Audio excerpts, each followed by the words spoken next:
So let's see how to solve a quadratic equation using the completing square method. Now, sometimes quadratic equations are not easily factorable.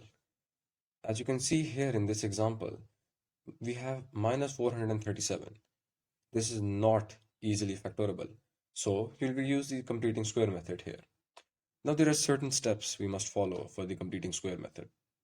First off, you must remember that the coefficient of x square must be 1. Over here, it is our sheer luck that it is already 1, but if it was not 1, you would have had to divide the entire equation by that number so that you can have the coefficient of x square as 1.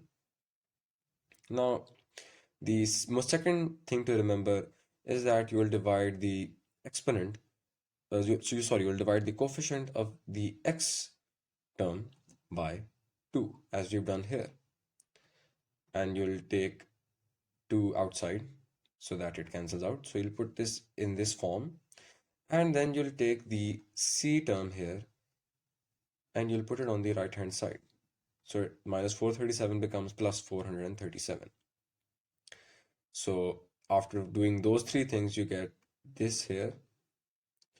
And now what you'll do is you'll add whatever you'll get here. You'll take its square and then you'll add it on both the right hand side and the left hand side. So you'll get this.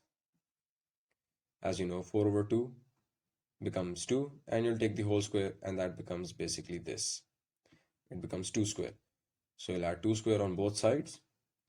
And now, as you know, what you'll do here is you'll take this term and you'll take this term and then you'll put whatever this sign is between them. So x plus 2, and then you'll take the whole square of that number, whatever that results in. So x plus 2 whole square. If this was x minus 4x plus 2 square, this would have been x minus 2 whole square. And then you will put it equal to whatever this results in, and that results in 441 in this case.